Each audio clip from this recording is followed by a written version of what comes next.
Bonjour tout le monde et bienvenue dans Ciné Société, le podcast qui compare les œuvres littéraires et cinématographiques aux enjeux de la société actuelle. Et aujourd'hui, on va parler féminisme et fantasy et il me tarde de vous en parler car nous sommes vraiment dans une ère post-féminisme. On va parler de la série de romans Tara Duncan, des romans publiés entre 2003 et 2015, dans laquelle on va suivre les aventures d'une jeune fille, Tara Duncan, dotée de pouvoirs magiques. Les romans sont écrits par une femme, par l'autrice Sophie Andoin Mamikonian.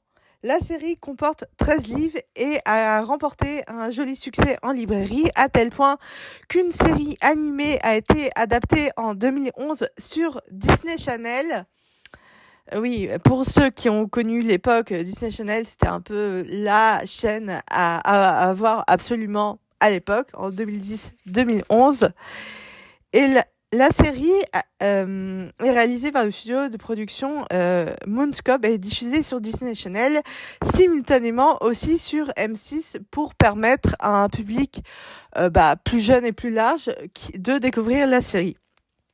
Cette histoire a connu un tel succès, elle connaît une nouvelle adaptation en 2021, donc autre époque, autre studio pour avoir les droits.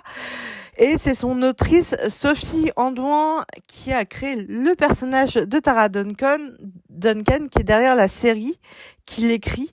Et cette série est diffusée sur Gulli fin 2022 avec une saison composée de 52 épisodes de 13 minutes chacun. C'est la durée normale d'une saison. Malheureusement, il n'y a qu'une saison, il n'y a pas encore de saison 2. Dans mes recherches, j'ai vu qu'elle était en production, mais bon, on est en 2023, donc je ne sais pas si ça verra le jour à un moment donné. En tout cas, sachez qu'il y a eu 2 adaptations en série, donc ça montre que les romans ont remporté un joli succès. Qu'est-ce que ça dit de notre société ? Eh bien, en fait, ça dit que les femmes reprennent peu à peu le pouvoir, que ce soit en politique, en littérature, dans les médias, partout. Dans cette histoire, on suit donc la jeune Tara Duncan, âgée de 17 ans, héritière de l'autre monde, plus précisément de l'un des empires les plus puissants d'autre monde, au moins. Bien sûr, au départ, elle est une humaine normale qui vit chez son grand-père et un jour, son grand-père va être transformé en cochon et elle va découvrir qu'elle a des pouvoirs magiques. Donc, cette découverte va chambouler son destin à jamais et elle va partir à la recherche de ses pouvoirs et de ce fameux monde. Donc, une forme de quête initiatique.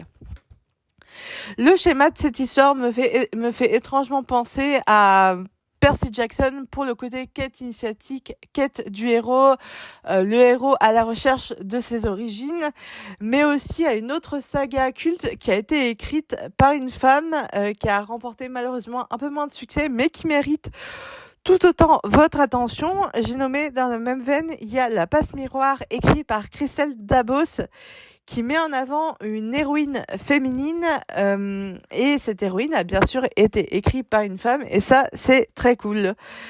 Qu'est-ce que vraiment ça dit que notre société est en train d'évoluer, elle est en train de changer, que les femmes sont de plus en plus mises en avant avec les films réalisés par des femmes, les livres écrits par des femmes, les sagas littéraires écrits par des femmes. N'oubliez pas que de toute façon les plus grosses sagas des années 2000 ont été écrites par des femmes à la base, que ce soit Harry Potter, J.K. Rowling, que ce soit Hunger Games écrit par Suzanne Collins, ou encore que ce soit Twilight écrit justement par Stephanie Meyer. 3 sagas cultes qui ont fait le bonheur des années 2000-2010 et qui ont été écrites à la base par des femmes. Donc pour moi, la femme a vraiment sa place dans la société et dans le milieu de l'édition et je trouve ça super cool de mettre en avant des sagas littéraires écrites par des femmes. Sur ce, n'hésitez pas à me dire si vous aussi vous avez lu ces histoires et si vous aimez Tara Duncan, si vous connaissiez, que ce soit Tara Duncan, La Passe Miroir ou Percy Jackson. Et nous, on se retrouve bientôt pour un prochain rendez-vous, une prochaine histoire et une prochaine morale. Et en attendant, prenez soin de vous et cultivez-vous. Ciao!